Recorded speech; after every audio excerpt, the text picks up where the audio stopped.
जय हिंद साथियों, आपका पुनः एक बार एसएससी जीडी एग्जाम 2023 के हिंदी सीरीज के प्रलय सीरीज में आपका ज़बरदस्त तरीके से स्वागत है। आइए यहाँ पर हम हिंदी के मॉक टेस्ट नंबर 5 को करेंगे और यहाँ पर आपको ज़बरदस्त प्रश्नों का संग्रह मिलेगा।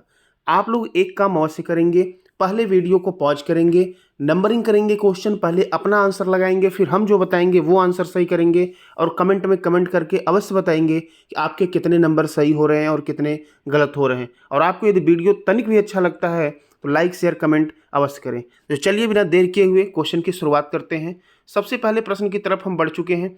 किस वर्ष हिंदी भाषा को कार्यान्वित करने का प्रस्ताव दिया गया था? तो देख लीजिए, हिंदी भाषा जो है किस दिन हमारे देश में जो है इसको स्वीकृति मिली थी। तो इसका सही आंसर पहला होगा 14 सितंबर 1949। थोड़ा सा हम इसके मार्कर को थोड़ा सा बढ़ा लेते हैं। 14 सितंबर 1949 को जो है हिंदी को क्या मिली थी? मान्यता मिली थी। ठीक है, इसीलिए 14 सितंबर को हर वर्ष क्या मनाया जाता है? राष्ट्रीय हिंदी दिवस 1953 से मनाया जाता है। ठीक है भाई। और विश्व हिंदी दिवस पूछा जाता है तो यह 10 जनवरी को मनाया जाता है सन 2006, अर्थात मनमोहन सिंह ने इसको शुरू किया था। क्लियर? बढ़े आगे। चलिए अगले प्रश्न की तरफ बढ़ते हैं। आगरा, मथुरा, धौलपुर, ग्वालियर आदि क्षेत्रों में कौन सी भाषा बोली जाती है? सही आंसर यहाँ पर ये हो जाएगा, यहाँ पर बोली जाती है ब्रज भाषा। कौन सी भाषा भाई? ब्रज भाषा। बांगरू को हरियाणवी बोली भी कहते हैं। कौन सी कहते हैं? हरियाणवी। खड़ी बोली आप लोग जानते हैं हिंदी में खड़ी बोली है। और यहाँ पर अवधि दिया गया है। अवधि की बात करें तो लखनऊ, प्रतापगढ़ इधर बोला जाता है। खड़ी बोली आपका मेरठ, बिजनौर, शामली ये सारे बोले जाते हैं। और ये सभी जो है क्या है भाई? पश्चिमी हिंदी के जो है ये क्या है? उपभाषा है। ठीक है, पश्चिमी भाषा की। चलिए अगली बात कर ले। वर्णमाला में कौन सा अक्षर पुल्लिंग नहीं है? तो देख लीजिए, वर्णमाला में अगर हम बात करें तो स्त्रीलिंग आपकी छोटी बड़ी होता है। और आप एक और पढ़ते हैं जिसको हम लोग क्या कहते हैं भाई? इस तरह से बनाते हैं जिसको हम लोग कहते हैं री, इस तरह से। ठीक है, ये री होता है।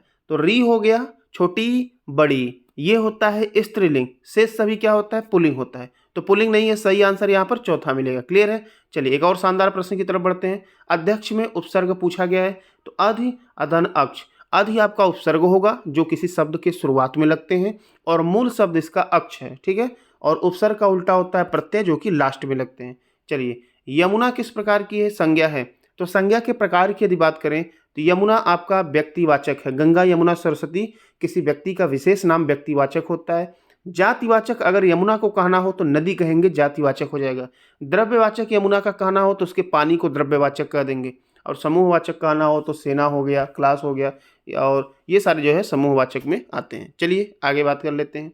कोई आ रहा है में कोई किस प्रकार का सर्वनाम है? देखिए, कोई आ रहा है तो यहाँ पर कोई जो हो जाएगा अनिश्चयवाचक सर्वनाम है। ये क्लियर नहीं है। सर्वनाम के भेद होते हैं 6 और सर्वनाम की संख्या होती है 11।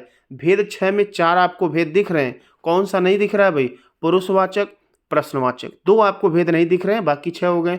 और 11 सर्वनाम की बात करें तो मैं, तू, आप, यह, वह, जो, सो, कोई, कुछ, कौन, क्या, ये 11 आपके सर्वनाम होते हैं।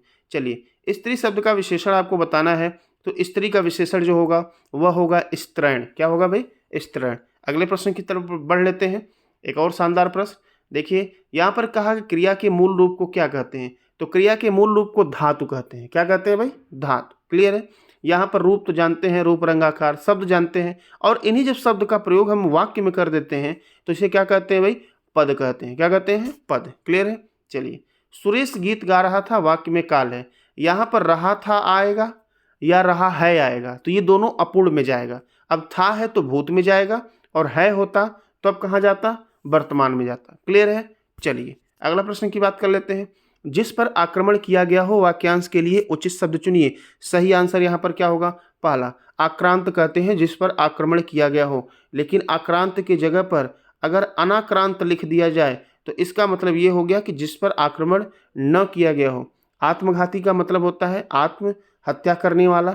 आक्रामक का मतलब होता है वही हमला प्रहार करने वाला। और यहाँ आक्रमण दिया है, आक्रमण नहीं होता है, आक्रमण होता है हमला करना। ठीक है, चलिए आक्रामक का मतलब होता है उग्र होना। चलिए अगले प्रश्न की बात कर लेते हैं। शुद्ध वर्तनी की बात किया गया है तो यहाँ पर आपका सही आंसर ये बी वाला हो जाएगा। क्लेश का मतलब होता है दुख होता है, पीड़ा होता है। अगले प्रश्न की बात करते हैं, अथ का विलोम पूछा गया है। तो देखिए अथ का मतलब शुरुआत होता है, अथ का मतलब प्रारंभ होता है, तो इसका विलोम आपका क्या मिलेगा, इति होगा। ठीक है, अति के विलोम की बात करें तो इसका विलोम होता है अल्प। पृथक की बात करें तो इसका विलोम होगा संयुक्त, और अथक की बात करें तो इसका विलोम होगा थक। क्लियर है। चलिए, तुरंग का पर्यायवाची पूछा गया है, तो तुरंग का पर्यायवाची इसमें क्या हो जाएगा, बाज होगा। क्या होगा भाई, बाज। घोड़ा का पर्यायवाची होता है बाज, तुरंग है, घोटक। ठीक है। चलिए, यहाँ पर पहला दिया गया है विजन। विजन का मतलब क्या होता है, विजन का मतलब होता है जनहीन होता है, एकांत होता है। ठीक है।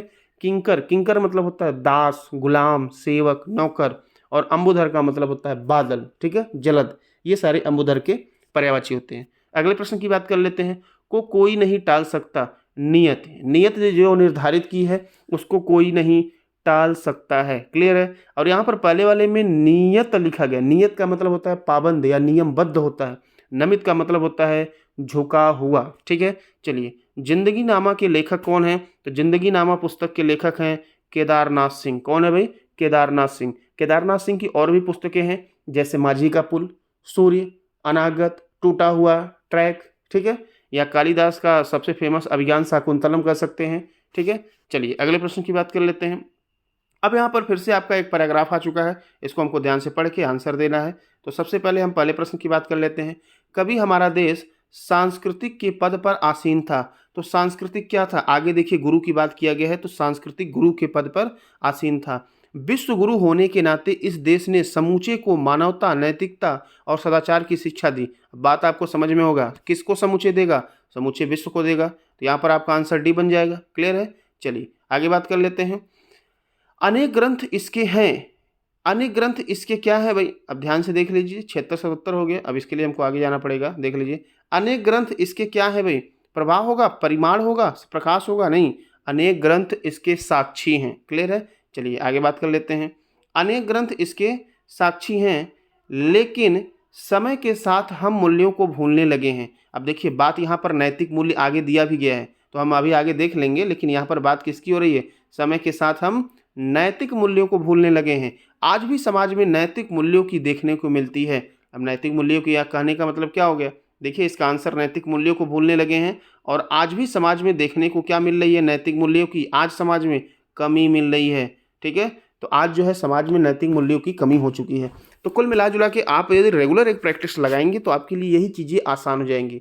आप ध्यान से सुनिए, यदि आपको सेशन अच्छा लगा तो शेयर करें। और दूसरी बात, बार बार हम समझाते हैं, इन्हीं 20 क्वेश्चन को अदर यूट्यूबर कराने के लिए आपको 1 से 1.5 घंटे का समय लेते हैं, और वही हम आपको 10 मिनट के अंदर डील कराते हैं। ये है हमारी क्वालिटी। चलिए, आप जिस भी टॉपिक पे वीडियो चाहते हैं कमेंट कर सकते हैं, चाहे वो हिंदी हो, रीजनिंग हो, मैथ हो, जीएस हो। ठीक है। मिलते हैं अगले वीडियो में, तब तक के लिए धन्यवाद।